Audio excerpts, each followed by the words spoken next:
En la Nueva York de 1917, un joven inmigrante siciliano se convierte en criminal para sacar adelante a su familia. Más tarde, su hijo hereda su imperio y lo mantiene en pie, a costa de traicionar aquello que su padre consideraba honorable.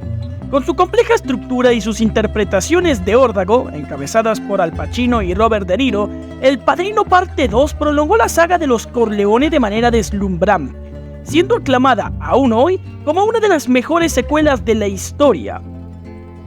Las vidas paralelas de un Vito ambicioso y un Michael satánico se merecen un estudio en profundidad.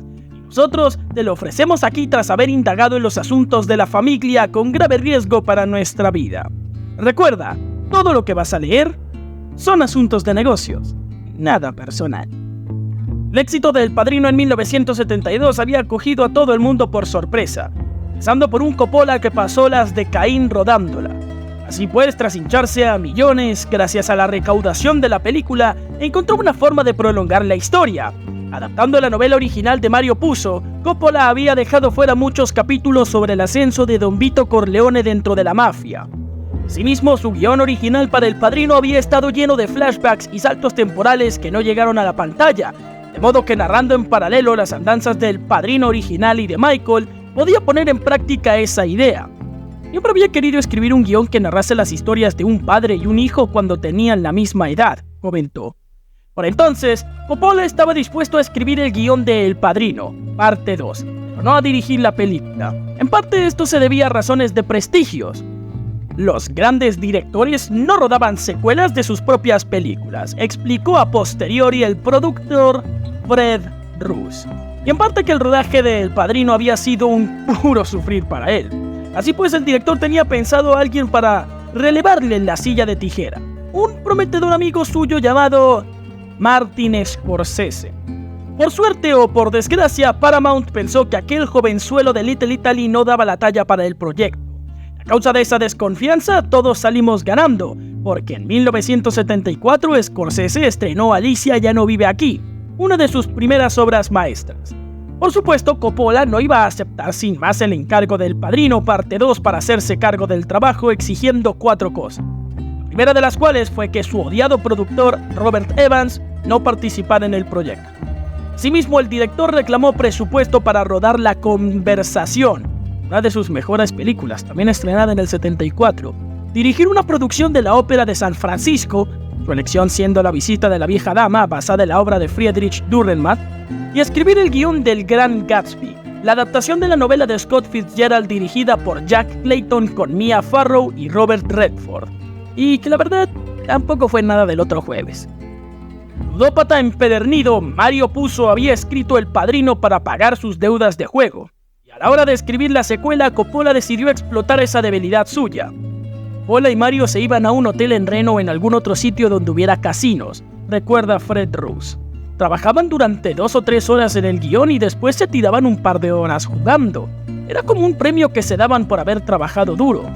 Como dato curioso, en ocasiones, Coppola se ha declarado culpable de la moda que exige numerar las secuelas de una película. Estos sean alardes de los suyos, sí es cierto que en los 70 aquello no se estilaba nada. Habla Fred Roos. Lo de parte 2 en el título fue muy polémico. El estudio dijo, no puedes llamarlo El Padrino parte 2, eso no lo ha hecho nadie nunca, tendrás que pensar en otro título. Por otra parte, y como bien sabemos, las puertas de los Corleone no se abren para cualquiera. De hecho, en el 71 no se habían abierto ni para el mismísimo Robert De Niro, quien fue rechazado por Coppola tras una memorable audición para el papel de Sonny. Pero 2 años más tarde, tras haber rodado Malas Calles con Scorsese, aquel pichiotto ya había hecho méritos para subir en el escalafón. Coppola le llamó para que interpretase al joven Vito. Bobby se tomó la misión muy a pecho, viajando a Sicilia para aprender el dialecto local, usando una prótesis en la boca similar a la de Brando en el primer filme y dejándose bigotillo. Ahora, ¿por qué no volvió Marlon Brando para la secuela del Padrino? Básicamente, él no hacía secuelas. Para el desgarrador flashback final del Padrino 2, Coppola quería contar de nuevo con James Caan como Sonny y con Marlon Brando como Don Vito. El primero aceptó, aunque exigió cobrar por su cameo el mismo salario que recibió por El Padrino. Lo de Brando fue, para variar, una pesadilla. De primeras el actor accedió, pero cuando tocó rodar la escena le dio por acordarse de lo mal que lo había tratado Paramount durante el rodaje del primer filme.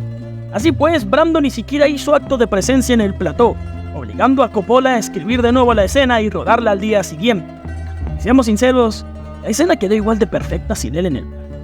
Como dato curioso con respecto a las excentricidades de Marlon Brando, sin duda Coppola no extrañó ver al oscarizado actor en paños menores, pues este era bastante conocido por su tendencia a no llevar pantalones durante las escenas más cruciales de la primera película, pues consideraba que así se concentraba mejor y salían con más naturalidad sus frases. Todo un tipazo el Marlon. Si has visto la película, muy probablemente habrás notado que a lo largo del Padrino 2 se nos informa que Frankie Pentangeli, Michael V. Gasso, ha heredado el territorio de Clemenza, Richard Castellano, tras la muerte del veterano Capo Regime, algo que es cierto en muchos sentidos. El guión de Coppola puso, Michael se enfrentaba a este último mafioso, que había sido su mentor en la primera parte, pero Castellano se subió a la parra, exigiendo más salario y el derecho a escribir sus propios diálogos, con lo que Coppola le mandó a hacer puñeta.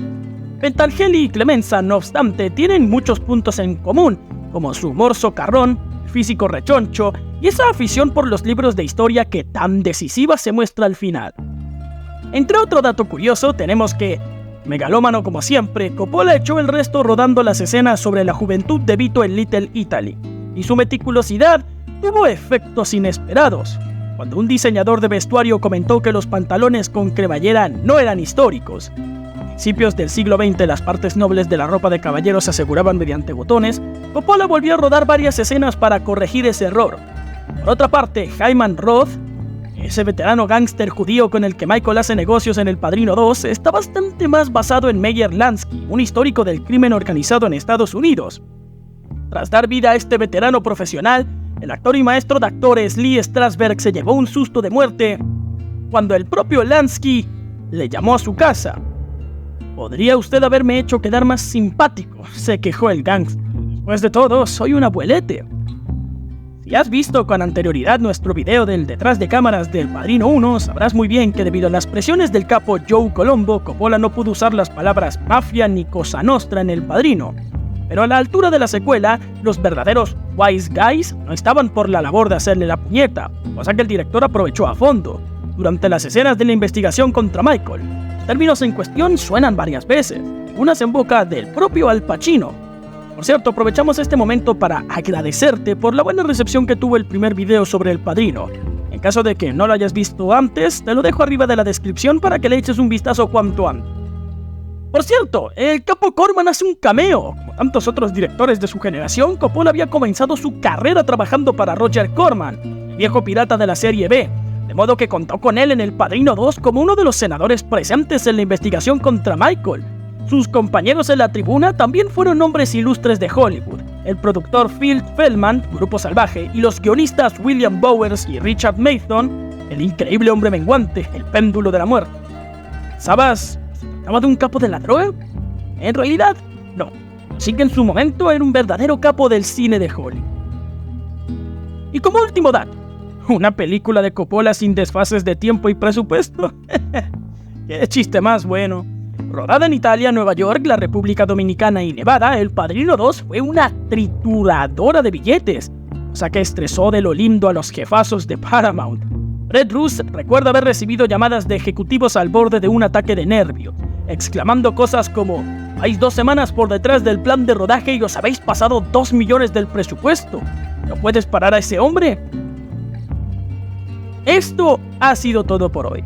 No olvides suscribirte a nuestro canal para que no te pierdas contenido a futuro. También no dudes en compartirlo y dejar tus comentarios, que queremos saber tu opinión.